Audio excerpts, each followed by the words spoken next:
रोशनी का कारवां। This podcast is brought to you by Score Foundation.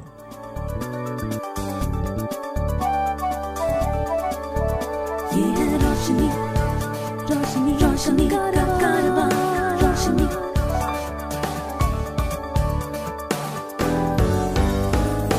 Eyeway, ये है रोशनी का कारवां। Hi, my name is George Abraham and welcome to Eyeway Conversations. My guest today is Dr. Shireen Irani from Mumbai. She is a linguist, a teacher, a copy editor, and a proud pet parent. Hi, Shireen, welcome. Hi, George, and hello, listener.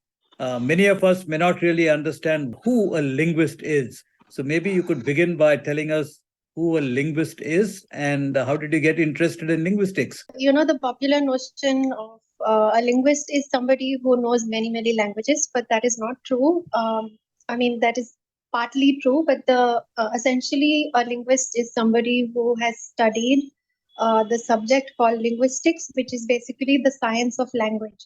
And sadly, it is offered only at the university level, and there are just a handful of colleges offering it at the graduation level. But it is a very, very beautiful discipline. It essentially says that every language has a science behind it. It is it is a very systematic entity that has, its grammar very, very well organized, and it's, once you start discovering it, which I help people do with English specifically, then it's like a whole gold mine of stuff that opens out. As a linguist, if somebody were to pursue the subject of linguistics as a discipline, say in university, what are the kind of professional opportunities that open up? So teaching is one option, not only at the level of university, but you can also be an excellent school teacher. Then, of course, there is the profession that is hugely in demand now, which is computational linguistics, where if you have a computer science background, if you know programming languages, then you can become what is called a computational linguist, working for huge companies like Google and Amazon, where you help engineers build the kind of apps that we are using today. And then you have other very interesting fields such as forensic linguistics, where today every court, at least abroad, every court has a forensic linguist who tries to identify, for example, the language variety that a criminal may have used for example, unsolicited calls or any conversation that people have during a crime being committed or things like that. And then, of course, there are various other options related to society and language. There is also historical linguistics for people who want to get into the history of languages, who want to also build things like dictionaries and thesauruses and things like that. If you know of anyone with vision impairment who needs guidance on living life with blindness, please share the Eyeway National Toll-Free Helpline number 1-800-5320-469. The number is 1-800-5320-469. Shireen, you are a PhD and you've done a PhD in language. It's an interdisciplinary study of language and music. That's an interesting combination. Can you unpack it for us? Yeah, sure. So I was a musician before I started, before I decided that I need to study a little more. I just completed my graduation and I said, I think I should have some other career option, in case, when I'm 70 years old and nobody wants to have me perform as a musician. And so, in a way, thank God that I did that, because during the pandemic, everything stopped, right? So, all the live music just went for a complete toss for those couple of years. And so I decided to study further. I did my master's in linguistics from Mumbai University. I went to Hyderabad to do my PhD. in this interdisciplinary field. So what it is really is that every language has its own rhythm. So Yes. when you listen, whether you know a language or not, sometimes when you listen to people talk, you just know that okay, this is Malayalam or this is Tamil or this is even something like a Chinese variety like Mandarin for that matter. Or Yeah. like Italian has its own rhythm. It goes na na na na na na na. So that kind of so there are every language has its own rhythm. That is one, and that rhythm is based on a lot of cues that we get, a lot of auditory cues that we get, like loud things becoming loud and soft, or long and short vowels and things like that. And Yeah. actually, if you think about it, music also is just full of rhythm, right? We are able to decipher so many various rhythmic structures based on the same kind of cues, loudness, or let's say a long no beat versus a short beat, and things like that. Yeah. So this is what I was essentially testing, that the perceptual similarities between language and music. While you were studying, meaning your academics, your graduation, post graduation, as your PhD, being a blind or visually impaired person from childhood, were there any challenges that you had? And if yes, then how did you address them? Oh yes, there were a lot of challenges, and I mean, eventually, I am thankful for those experiences because they have just made me a richer person for those experiences. But they were really, really hard at the time, particularly because, like I said, that my theory went slightly against, mainstream convention, and so the theory was that you will not be able to perceive the sounds in music if you don't have them in the language. And my experiments kept giving me the exactly opposite results. And I kept going to my supervisor, and he kept getting frustrated. Arey, why aren't you getting the same results that everybody is getting? Because we have to scratch each other's backs, and we have to say what the mainstream has been saying. And how can I allow you to publish something that is not mainstream? Yeah. And I was very upset to hear that because I thought science is a very honest thing, and when you have new data, then you have to change your theories in light of that new data. Yeah. But my supervisor kept on insisting, and because I wanted to stay true to my findings and to the science that I believed in, I refused to kind of manipulate my data just because my supervisor wanted me to do something. And when he realized that, he tried to dissuade me from publishing my thesis. So he would not give me time. He would make me wait for like 2.5 hours outside his office and not give me the appointment. And then it is very difficult, George, for a blind person to make the choice between quitting the PhD to sort of retain your own sanity and not kill yourself, versus just sticking with it and making sure that you accomplish it because you believe in its truth and its authenticity. And also the other thing that happens is that ultimately you're representing the blind community, and so if you quit a PhD in the middle of like 3.5 years, then it all that people know is that she was blind and she quit because she couldn't do it. You feel that this challenge that you had at and while doing your PhD, uh, the discrimination or the you being singled out and your findings not being kind of recognized, was it done because the supervisor felt that you are blind and therefore your findings may not be accurate, or it was just straightforward not wanting to make changes? I think that was one of the reasons that, as you mentioned, that he did not have faith in my findings. The other Yeah. was also that I had participated in a protest in the university a couple of years before my submission, where it was an all-student protest against the vice chancellor, who had, made really. I mean, she was being really nasty, and she had hiked the fees drastically, and she was being there were a lot of strict rules against girls, not allowing them to come out of the hostel after 11 o'clock and things like that. And Yeah. we had all participated in a protest, and I had gone into a hunger strike and things like that, where, again, there a very interesting dynamic played out where, people were asking me, do you have any disability issue? If you want, we'll deliver your food to your room. If you want, we'll give you a room on the ground floor. Just tell us what you want, but get out of the protest. Yeah. And at that time, the point that I was trying to make is that, okay, I am a person with disability, but I'm also a student, and I'm also a girl student who does not want those curfews to be placed on me. And Right.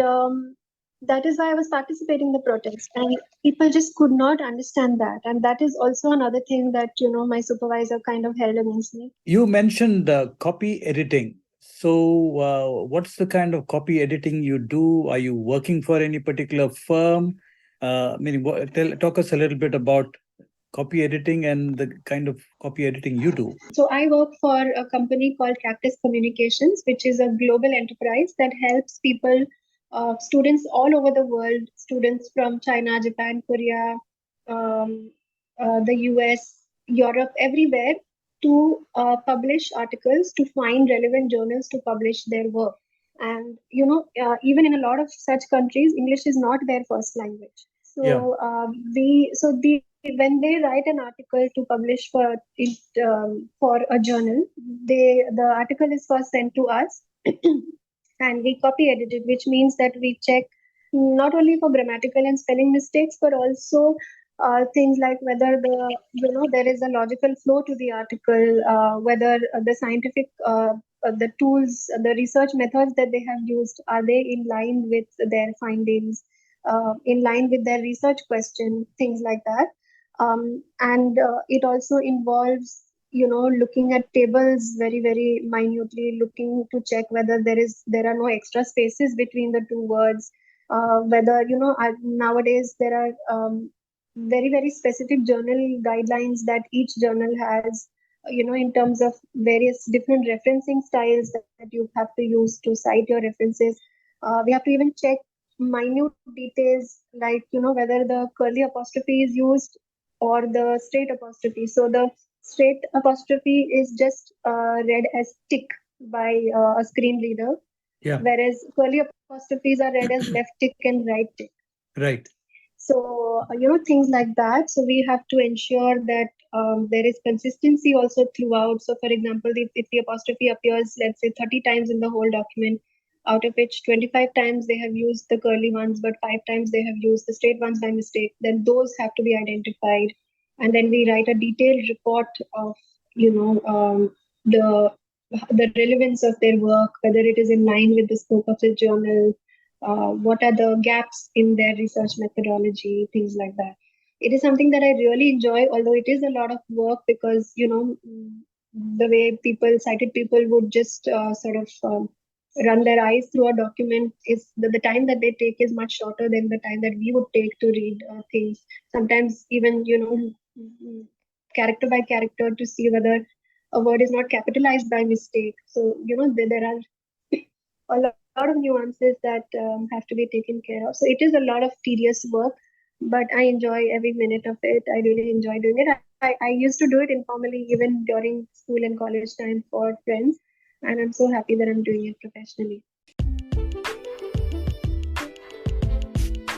To support our work with the blind and visually impaired, you can visit the donate page on our website www.scorefoundation.org.in.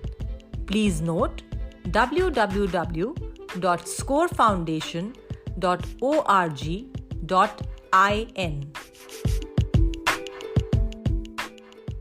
Shireen, you also have been doing workshops with students and teachers, both in the urban and rural setup.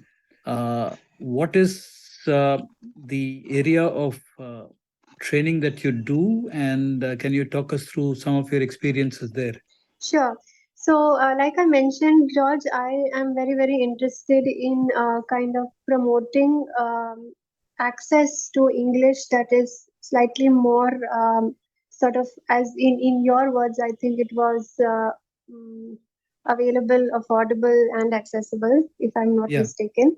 Yeah. And that is what I try to do really with not only with people with visual impairment, but particularly with school teachers in and around Maharashtra, school teachers, government employees, anybody who, for example, translators who are Yeah. dealing with English all the time.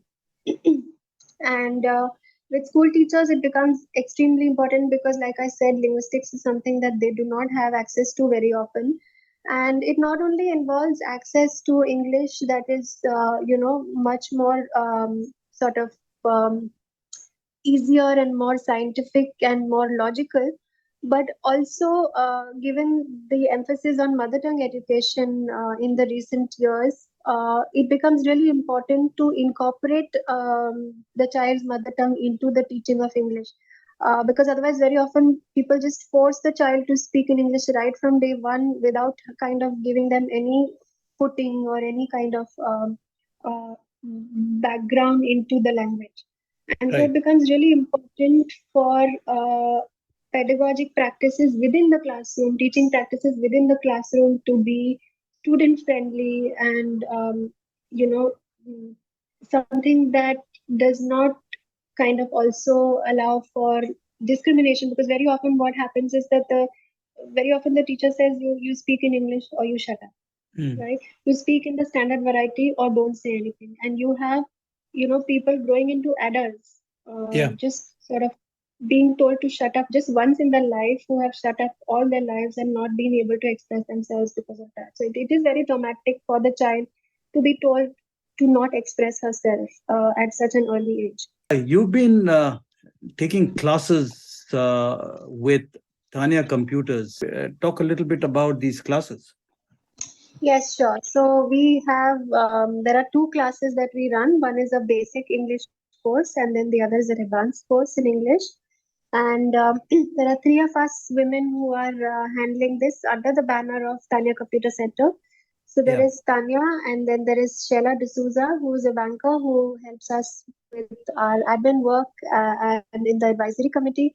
And then there is me, who I'm the teacher, and we have various batches of visually impaired students who want to learn English. These are generally typically 3.5 month courses where we meet once a week for a 2 hour class, and then we have practice sessions in the middle of the week. And like I said, I introduced them to this whole wonderful playground of the science of English, where literally I just open the gates out to them and I say, go and play. And they actually do enjoy exploring the language and figuring out patterns themselves. And just to give you an example of, the kind of um, science that I'm talking about, for example, we know that, let's say, very often people have a problem with remembering prepositions, for example, to, for, from, right? Yeah. And so one way of looking at prepositions is to say that from is your point A and to is your point B. Now that takes care of a lot of things. So you have places like, for example, from Mumbai to Delhi. You also have time, like from 10 a.m. to 5 p.m. But also, if you look at two, for example, two is actually not just your point B, but it is also your journey.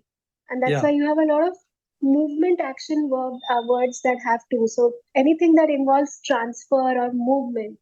So give something to somebody or go or travel to somebody. So a lot of the movement action words we use too. And in fact, interestingly, that's why we don't say I reached to Delhi, because reaching is actually your final point. It's just that is where you become stationary. Yeah. And so that's when you realize that two is not just the point B, but it is also the whole journey.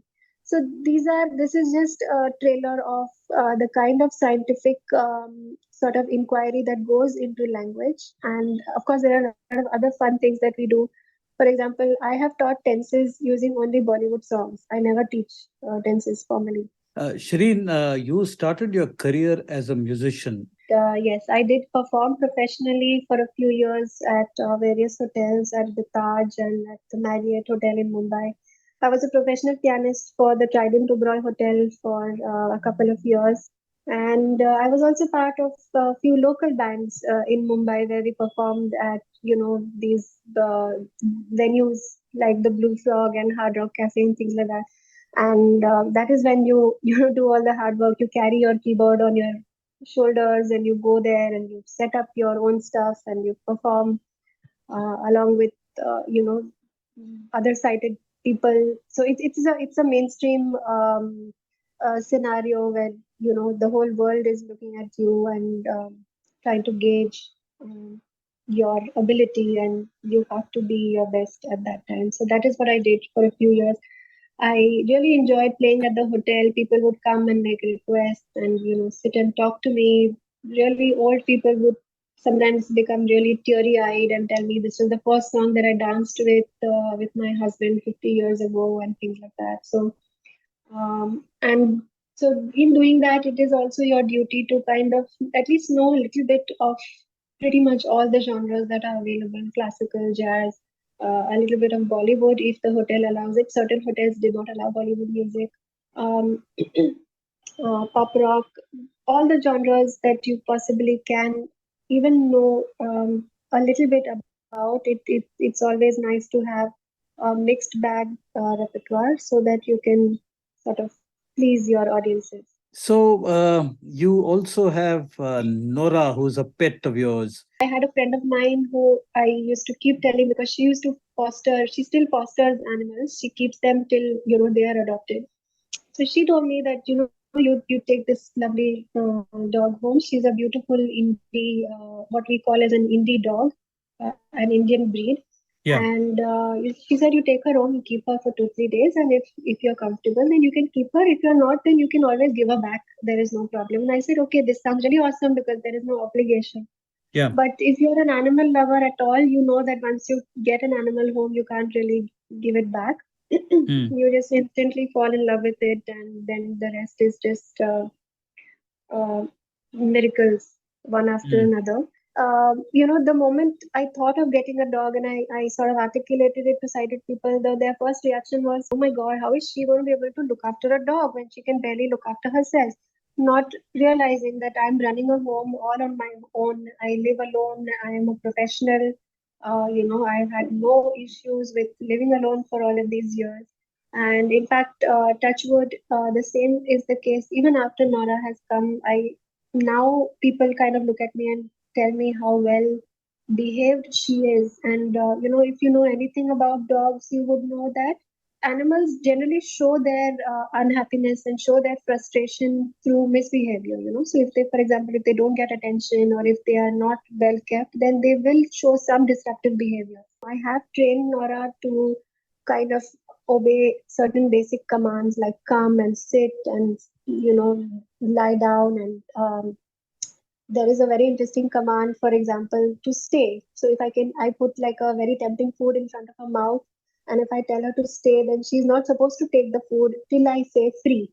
Right, Things like that, so that if there is something dangerous on the road and if she goes to grab it, all I have to do is tell her to stay, and that can prevent her from taking that thing in her mouth. right, So, that's what I then started doing. I started playing and training, playing with her and training her, and that's how we became friends. And now we are inseparable. I literally feel like a mom with a baby. Even now, when I send her to a pet sitter, sometimes I'm always thinking of what she's doing. Has she eaten? Is she okay? Things like that, which is a very it's a strange experience, but it's also a very beautiful experience. And now she's been with me for about a little more than 2 years, and she has now started realizing that I can't see. So she also, sometimes when I'm looking for her and I'm pointing my hand in another direction, she will come and put her head in my hand, like, that I'm here kind of thing. right, Sometimes when I ask her to bring something, she will come and put it down near my feet with, like she'll make some noise and put it down to show me where it is. So, I mean, it's just incredible because, I mean, in that sense, language is no barrier because, I mean, imagine somebody who cannot see any of her nonverbal cues, and yet we communicate so beautifully that there is no sort of, there's literally no miscommunication. It's just so smooth and so organic, and it's just wonderful. I wish more people considered keeping pets, but having said that, it is a lot of work and it is very challenging. There are times where she has sort of pooped in a place where I don't know where it is, and I have actually had to video call my friends and ask them where it is and then clean it up. Or sometimes I literally, you get these plastic gloves that you wear, and so I wear that, and then I go for the treasure hunt, sort of looking with my hands. So there Mm. are workarounds, but it is a fabulous experience, and again, it has made me all the richer. I'm just really blessed to be able to do that for another being, and I'm so grateful for the routine and the discipline that she brings into my life. Like I just cannot get up late anymore because she wants her food and she wants her playtime, and um, there is no lazing around for me. Playing with her is like a full, complete workout because you have to run. Like in my own house, I am able to do all of that. Not on the road and not outside, but in the house, I'm able to play with her really well, which gives me also my share of exercise and playfulness, which very often we forget as adults. So, yes, it's a fabulous experience. Lovely, wonderful talking to you, Shireen. Thank you very much for making the time. And you have a very Likewise, interesting George, I life. really enjoyed the conversation. Eyeway, ये है रोशनी का कारवां. This podcast was brought to you by Score Foundation.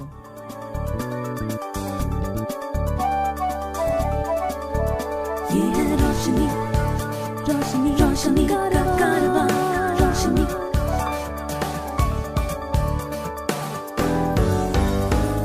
Eyeway, ये है रोशनी का कारवां.